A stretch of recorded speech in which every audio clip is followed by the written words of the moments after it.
Blow for breakfast. It's a good way to start the morning. Makes you move in the morning and all day. Triple M. Triple M. Before you post online, it's probably worth asking yourself, what would Grandma say? Scott Taylor, security, safety and risk expert from scgroup.global, joins us today. Scott, good morning. Hi, how you going? What would Grandma say about your social media behaviour? Would she give you the tick of approval? Some of the fancy dress costumes around birthday parties may have been a bit questionable, but for the processes, no problems. It's always scary, I think, because when you, especially on Facebook, you get that memory. You get the memories, and you get things that you posted 12 years ago, and you think, oh no, what did I put that up for? I don't know if you experienced the same thing, but I lived a lot on social media during my early 20s, and there's some things up there that I probably wish weren't. Yeah, definitely. The other part is, I suppose there's a different perspective with this now with employers and a range of others actually go and have a look, so people just don't think what's posted on their social media. Now, that question, what would Grandma say, it's really around cyber security as well, and that's what you guys deal in. What have you found that it's incredible? I think you guys put up a stat that 23 million people globally still use that ridiculous password 123456. Why are people still doing that? Yeah, well, so we actually do a couple of things. So everything from the physical security and the online security, and part of with when it comes to passwords, people do it out of habit and laziness. The part with what would Grandma say really comes down to some of the comments that people use in images for things as well. Firstly, from a behavioural point of view, is what you're putting up reflective of the person that you are? But secondly, there's another point when it comes to the images.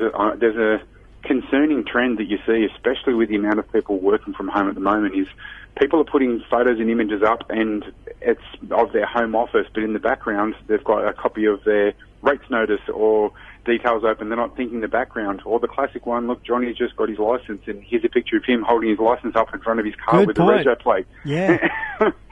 It's kind of those things that we don't often think of because we live so much online at the moment.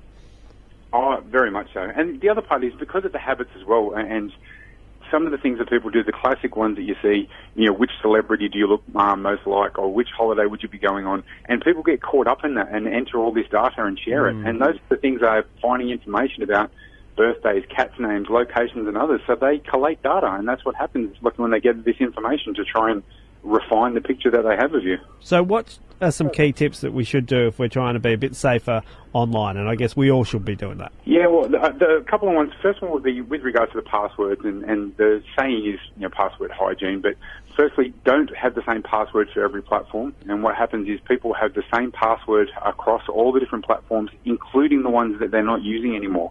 And so what happens is that if one of those gets accessed, then it's easy for them to roll through.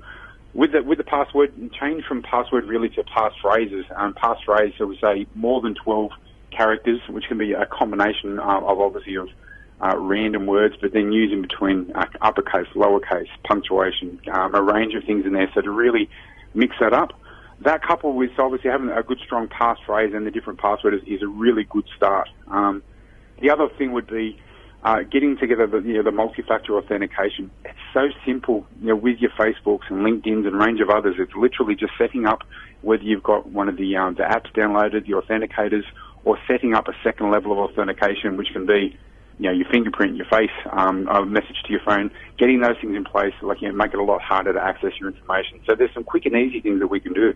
Now, what are some tips regarding passwords? Like, what are some good things that we should have in a password? And also, because I'm sure many people are like me listening, there's about 30 or 40 online things that they need passwords for. So to have a different one for everyone can be pretty consuming. Like, how do we remember them all as well? Great question. Part of the easiest approach to this is getting a good password manager, and so then one of your very solid passphrases can be the main passphrase for opening that your password manager, and then you can have the others stored in there.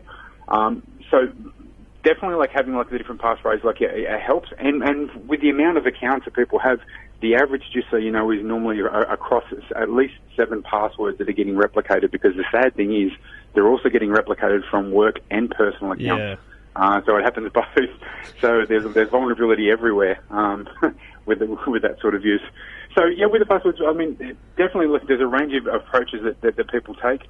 I can tell you that from one of the recent studies that I actually saw on password usage, I think about 4% of people globally use a set of dice, like in combinations, working out their passwords. Wow. So whatever approach you take, yeah, just make sure that they're different. The ideal ultimate point, adding to that with the two-factor authentication and the strong passphrase, is even having a separate email address just for your social media, because if you've got these old apps, so let's just say if I've stopped using Snapchat but I've still got Facebook and LinkedIn, what may happen is then some of the ones that are the lesser used apps are where they go to first to try and get access. And so if you're not on that app and regular, then these email addresses, when people get a lot of emails now, they're getting these reset passwords and others like you're coming through to those links and they're not picked up, so you're not seeing the activity. So it's information overload we have, and we want to try and simplify it. Yeah, for sure. Some fantastic info there. I think you've reminded me I need to go change my passwords.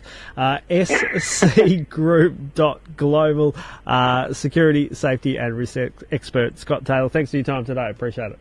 Thanks very much. Great to speak with you. Pablo for breakfast. Triple M.